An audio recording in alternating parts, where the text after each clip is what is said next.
Boom! Here we go, ladies and gents. Let's get this show on the road today. My biggest fears as an entrepreneur as I step into this space come next month.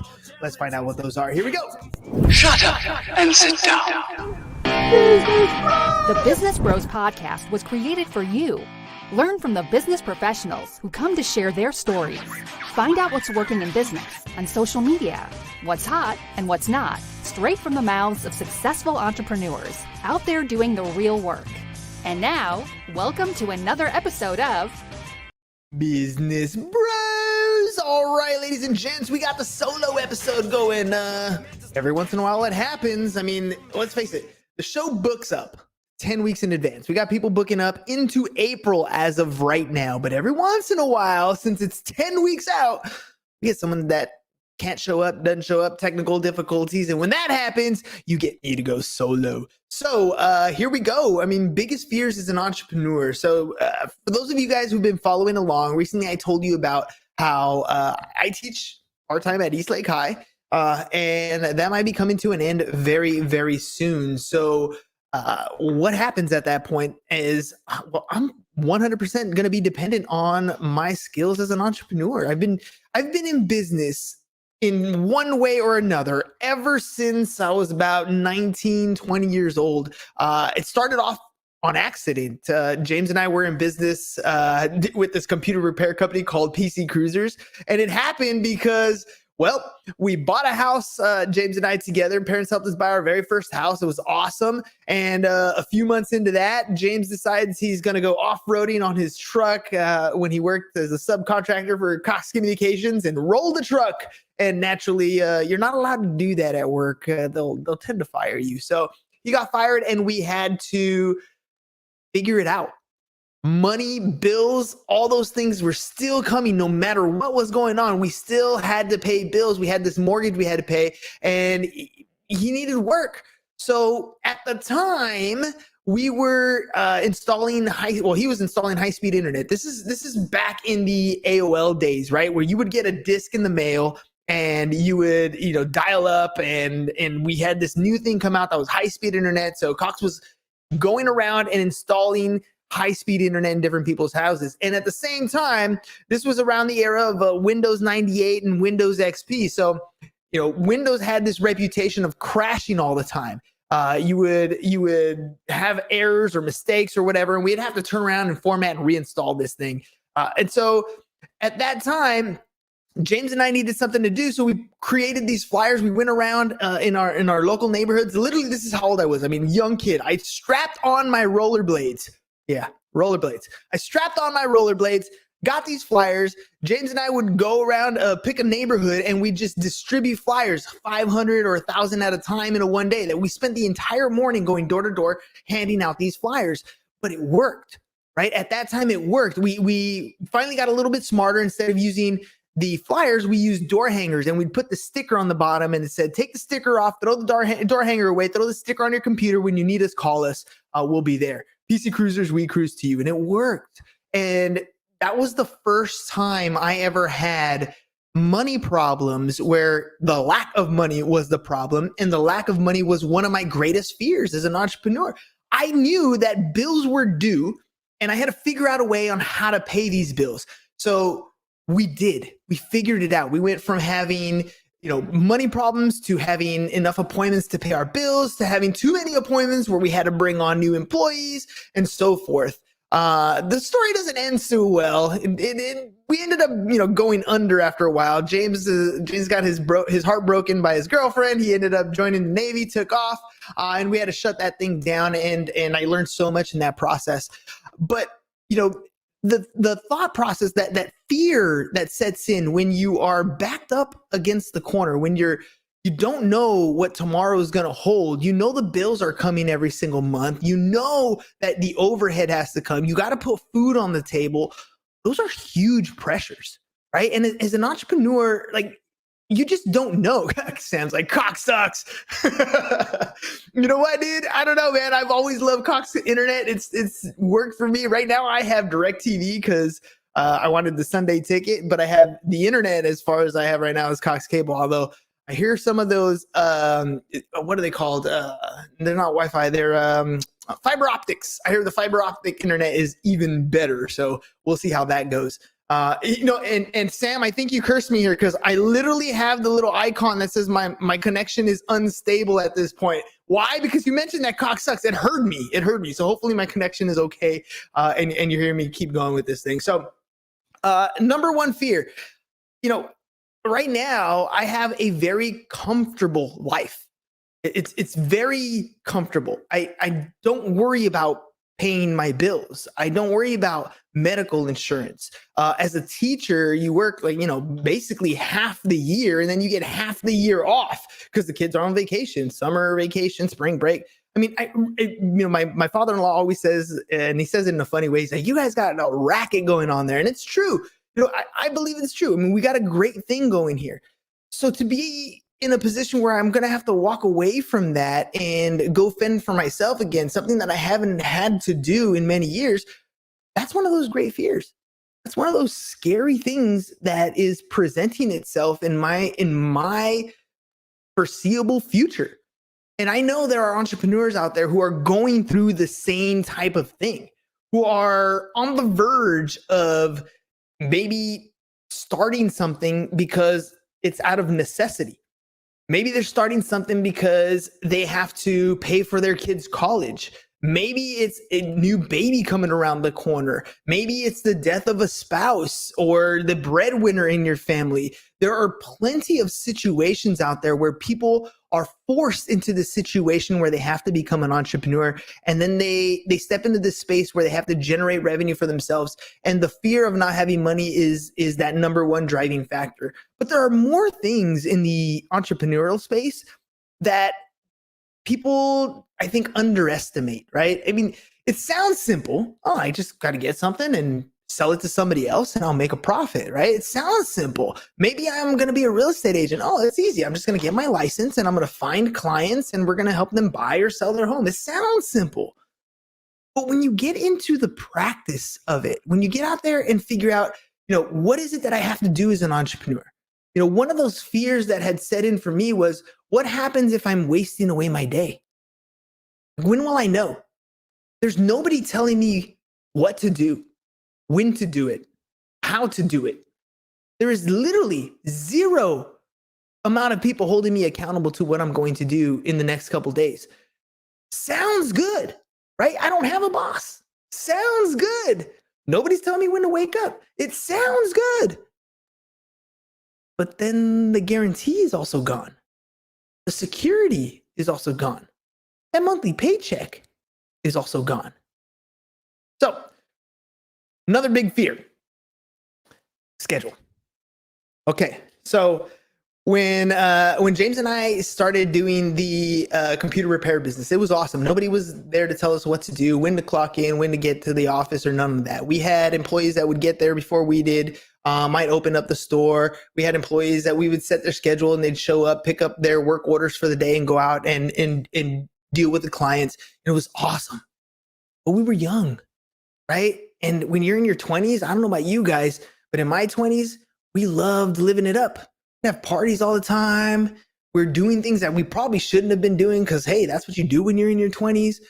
And if I was to do that same thing today, back then it was easy, no responsibilities. It was just me. If I didn't eat today, well, hey, that was on me. I could always pop over to mom's and have some dinner or, head over to the girlfriend's house and eat over there. Like there was always something we could do to solve that problem. But not having a schedule was also the handicap that prevented us from taking our business to the next level because we didn't have a specific thing that we were doing on every single day. There wasn't any agenda for us to grow. There wasn't any incentive for us to grow. And that ends up plateauing yourself as a business. It reminds me of Eminem, for example. There's a story, at least I saw on TikTok, where Akon was going to sit and work with Eminem, right? And so Akon did a couple songs with Eminem. But he talks about how he went to go meet M and he walks into the studio and it's like, 7, 8 o'clock at night. And he walks into the studio and he's preparing for, some of those cool sessions. Because you always hear about what goes on in these recording studios with these rappers, right? You got the weed going, you got the alcohol going, you're having the girls in there, and everybody's having a good time, and you write down certain stuff, whatever you're going through, and you put together you lay the music on the track, and that's how music happens in the hip hop industry, stereotypically. But not with Eminem. So Akon shows up, and he says, he shows up to the studio, and they're like, "Nah, M's gone." Like, what do you mean he's gone? Like, we have a recording today. He's like, "Nah, man, he's not here." He calls up M. He's like, "Hey, man." He's like, "I was there. I get there at 9 a.m. I leave at 5 p.m. Like, that's the schedule I'm on." And Akon talks about how one of the main reasons why Eminem is such a great artist is because he treats his craft like work. He goes in at the same time every day. He works for the same number of hours. He takes a lunch, and then, he continues to work, and then he clocks out and leaves. Like, that structure that we want to leave as a W-2 employee, right? We want to leave that structure. We don't want somebody to tell us where to go, how to clock in, and what to do. We want that freedom. That set standard of what you're doing every single day is actually very beneficial for you. And so one of my biggest fears as an entrepreneur is that I'm going to fall prey to the freedom of time. It's easy to fall into the freedom of time trap. Because when you're an entrepreneur, when you're at home, you do have the flexibility to, go pick up your kids from school. You do have the flexibility of go meeting a friend for lunch. You do have the flexibility of sleeping in, right? That no one's going to tell you one thing or another. And my biggest fear is my experience in business for the last, almost 20 years, 18, 19 years, is that if I fall prey to the easy button in business, I'm going to suffer. I'm going to suffer in my sales. I'm going to suffer in my growth. I'm going to suffer in all those things. Another big fear. So for me, living by the calendar is so important. I'm pumped and excited for 2022. I mean, last year in August, I went through a 16-week certification course with Billy Gina's marketing.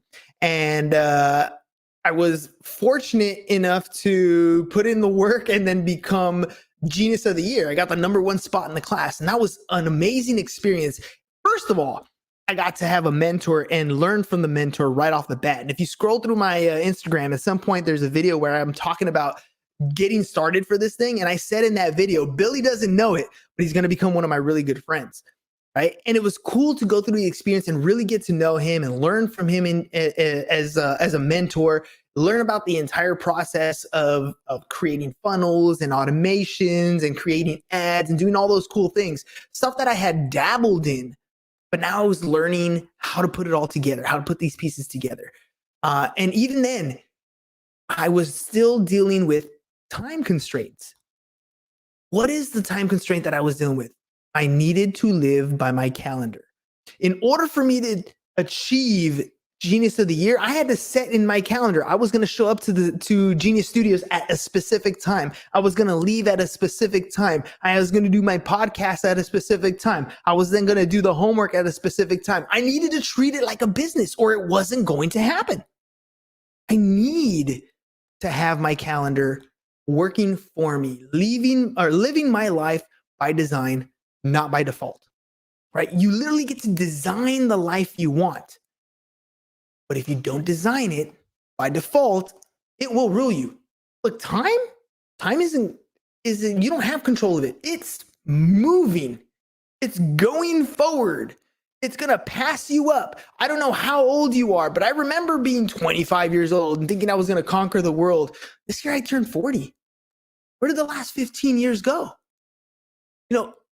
Biggest fear as an entrepreneur is that I'm going to waste valuable time, that I'm not going to make the most of every single minute, that I'm not going to place enough effort in every single moment that I have. I'm a big Eminem fan, and Lose Yourself is one of those songs, right? If you had one shot or one opportunity, would you seize it, or would you just let it slip? Like, this is the opportunity that is being presented for me, the opportunity to go 100% into my entrepreneurial space. And I believe, from the bottom of my heart, I believe that 2022 is going to be an amazing year. It doesn't mean that fear isn't there. The fear exists. The worry exists. But how you perceive it and how you take it on, that's going to be completely up to you. The entrepreneurs that I've seen that are successful take every single fear and face it head on. Take every single obstacle and face it head on. You guys can see, I mean, this is episode 883. 650 different entrepreneurs have come through the Business Bros podcast. And when they talk about the obstacles, when they talk about the fears, the ones that have succeeded at high levels, they face them head on.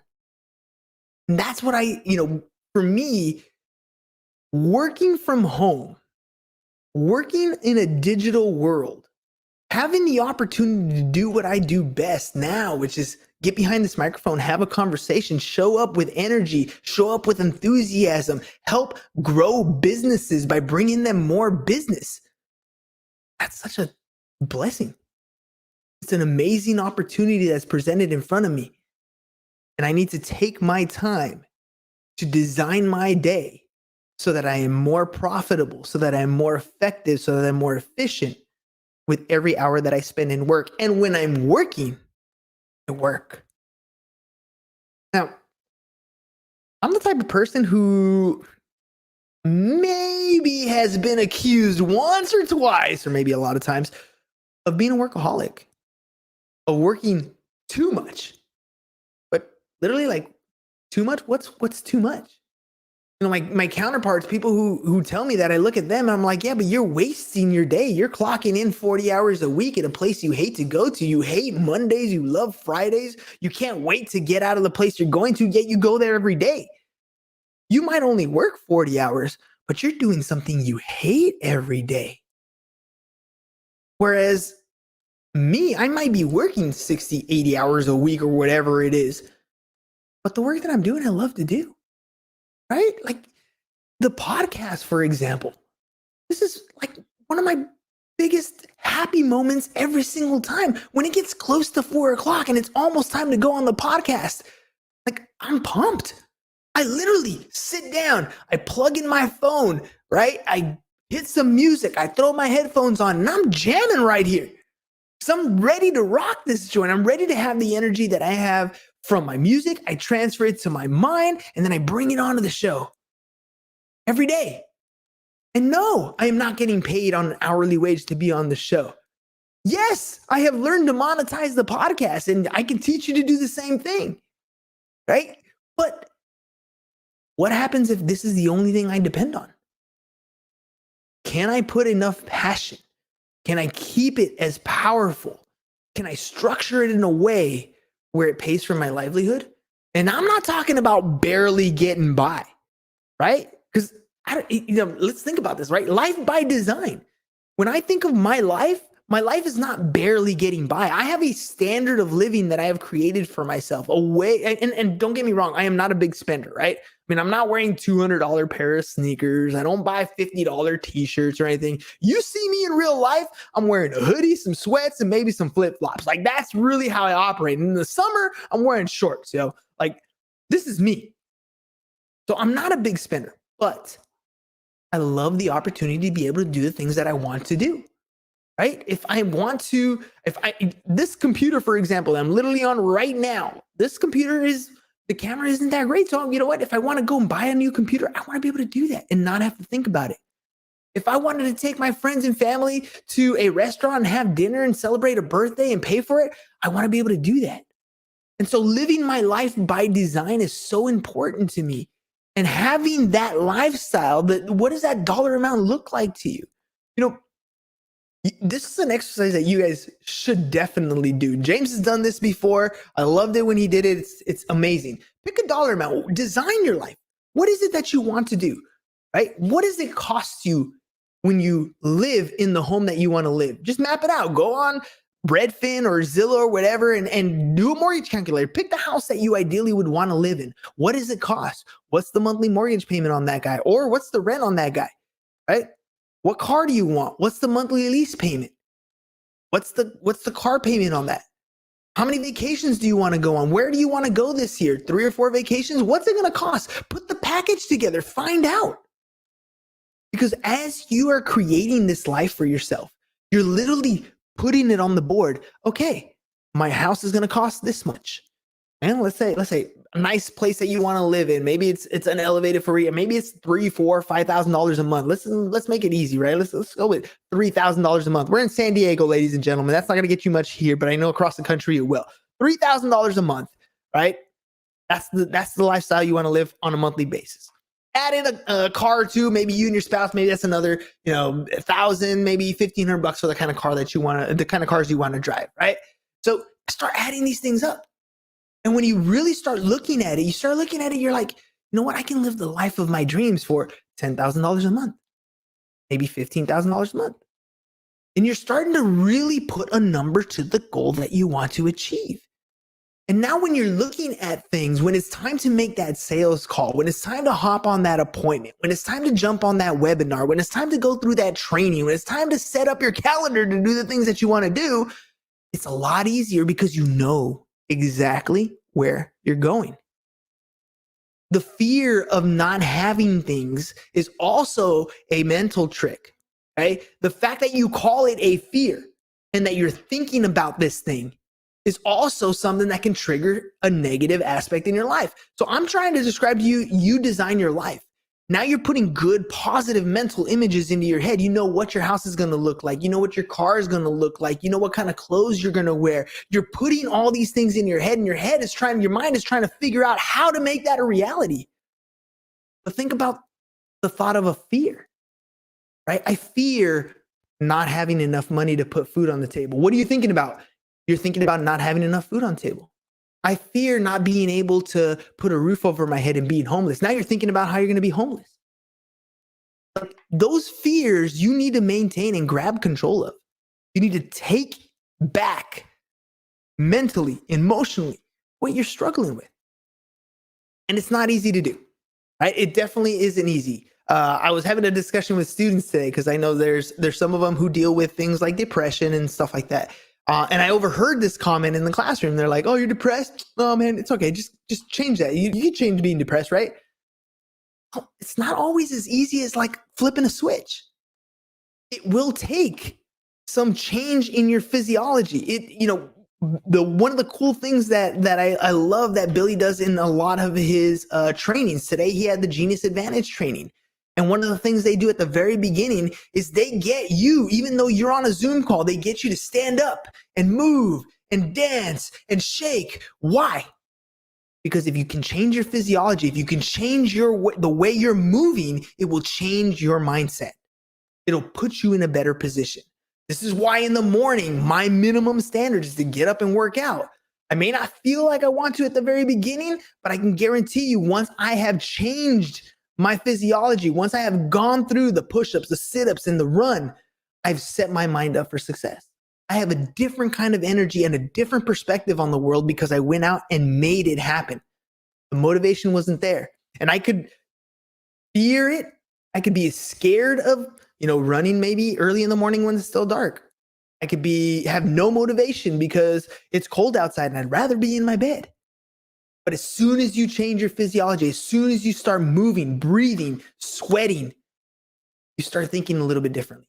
Now, couple that with what you're listening to. Now, I get it. When you're working out or when you're doing things, you want to throw some music on because you get that energy pump. I throw on music right before the show.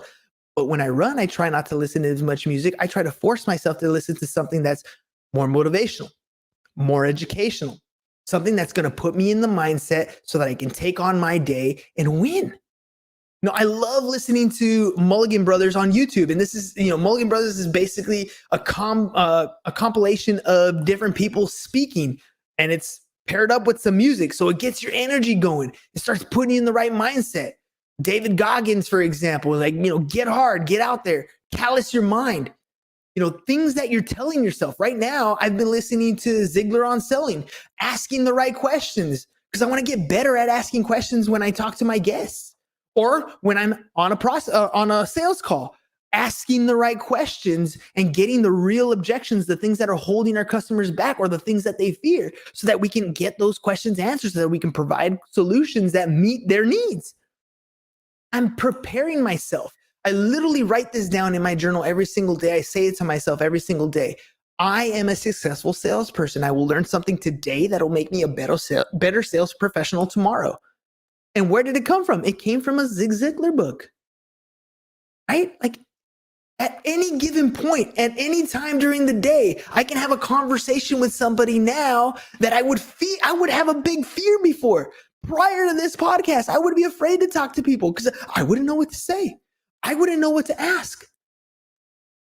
But now, my confidence is through the roof, baby. I look forward to sitting down and talking to you, to having a conversation, to figuring out what's bothering you. What do you need help with? How can I help you solve that? I'm going to dig deep and figure that out. I've literally faced my fears. My biggest fears was standing on a stage and having a conversation with a complete stranger. Two things that I would fear, and I've conquered them. Those biggest fears are the things that you need to overcome. If you don't, you're going to live your life by design. But if you do, your future is limitless. I'm excited for 2022 because I feel like I've been prepping for this year the last 3 or 4 years, ever since we started doing the podcast. I've taken all the knowledge that I've had from my background in taxes, my degree in accounting, my last 12 years in the insurance business, right? Everything I've been doing the last 3 or 4 years in the marketing space, all that I get to bring together, and I have the opportunity to help you as a business owner be more successful through my experience as an entrepreneur, as a marketer, as a sales professional. I'm here to kick ass and take names, one step at a time. Why? Because I face my fears. And that's my message for you guys today. There's tons of things that we're scared of, and it's okay. It's okay if you're afraid of what tomorrow holds. It's okay if you are looking at this obstacle and it looks like a freaking dictionary hill. For those of you in San Diego, it's like a hill that's almost like a 90-degree. Picture San Francisco, just hills going straight up. And you know that your goal is up there. And you're looking at this and you're starting at the bottom and you don't know where you're going to go. But there's only one thing that you need to understand is that you're standing at the bottom of the hill. And in order for you to get to the top, the only way for you to get to the top is one step at a time. It's to look that hill directly in the face and tell it, I'm gonna beat the shit out of you. I'm gonna climb you. I'm gonna make it to the top. And I might not make it as fast as the other guy. And I might struggle. And I'm gonna breathe really hard. And I'm gonna sweat. Might even fall down and bleed a little bit. But one step at a time, I'm gonna get there. And that's really what it's about. You look at a ton of entrepreneurs like Ray Kroc, for example, the Colonel, for example. They didn't reach their levels of success until their 50s. I thought I was going to be a rock star at 25. I didn't know a damn thing. I went through my 30s testing different businesses and trying different things and developing different self-employed stuff, building different types of businesses. Now my 40s are here. And I'm so excited. I can't wait to see what 2022 is going to do. It's already starting off amazing. And what am I facing? I'm facing termination at my employment. My perspective in life is different. Face your fears, ladies and gentlemen. If you guys ever have any questions, you need help with anything when it comes to your business, I'd love to sit down and have a conversation with you. It's really simple. All you got to do is go to our website, www.businessbros.biz. It's at the bottom. And you'll see right there, there's different opportunities and different ways for us to work together, to talk about it, to talk together. And like I said, you don't have to schedule an appointment with me. It's probably the best way to get, custom information directly to you. I always give you 15 minutes of my time, or just send me a DM at Business Bros Pod. You can find us on any of the social media platforms that you're listening to us on right now. Schedule an appointment, have a conversation, face your fears. And tomorrow, the sun will rise. So get up and conquer your day. Live your life by design, not by default. Peace, y'all. Thank you for listening to the Business Bros Podcast. Are you looking to get more clients or to increase your income? Hernan, the business bro, can help you generate referrals through the power of podcasting. And James, the insurance bro with Pipeline Insurance, can help you effectively add insurance to your existing business. If you are ready to create wealth today and generational wealth for tomorrow, email businessbros@csfirst.com to schedule a free consultation or join the Business Bros Network, www.businessbros.biz.